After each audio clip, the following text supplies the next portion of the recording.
conseil que Jésus a donné à Pierre sur le pardon. Alors Pierre s'approcha de Jésus et lui dit, Seigneur, combien de fois pardonnerai-je à mon frère lorsqu'il péchera contre moi? Est-ce que ce sera jusqu'à 7 fois? Jésus lui dit, je ne te dis pas jusqu'à 7 fois, mais jusqu'à 70 fois. Matthieu 18, 21, 22. Il est impératif de pardonner avant de décider quoi faire. Les fréquentations peuvent être considérées comme une préparation au mariage. Cela ne veut pas dire que vous devez vous marier avec la première personne que vous aurez fréquentée. Dieu peut vous diriger vers quelqu'un d'autre, mais il est tout de même mieux de pardonner et de chercher à résoudre le problème. Sauf si, après avoir réfléchi et prié humblement, Dieu vous montre qu'il vaut mieux mettre fin à la relation. Au lieu de fuir, dès que votre conjoint potentiel fait quelque chose qui vous blesse ou vous pose des problèmes, entraînez-vous à résoudre ces conflits, comme vous le ferez une fois marié.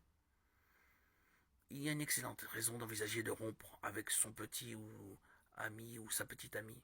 En 1 Corinthiens 5, 9, 11, l'apôtre Paul écrit « Je vous écris dans ma lettre de ne pas entretenir de relations avec ceux qui vivent dans l'immoralité sexuelle. » Je ne parlais pas d'une manière absolue des gens de ce monde qui vivent dans l'immoralité sexuelle ou avec ceux désirant toujours posséder plus et les voleurs ou les idolâtres. Autrement, il vous faudrait sortir du monde.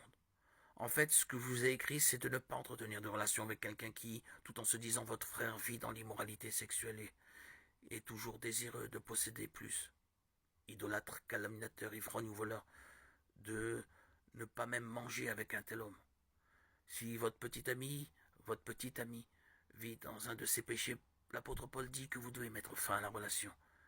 Ceux qui vivent dans la cupidité, l'immoralité et l'idolâtrie ne sont pas des partenaires qui nous conviennent.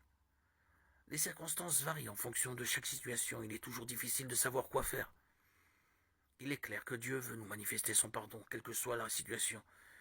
Mais pour ce qui est de la rupture, la seule manière de prendre la bonne décision est de prier pour le discernement, la sagesse et la compassion.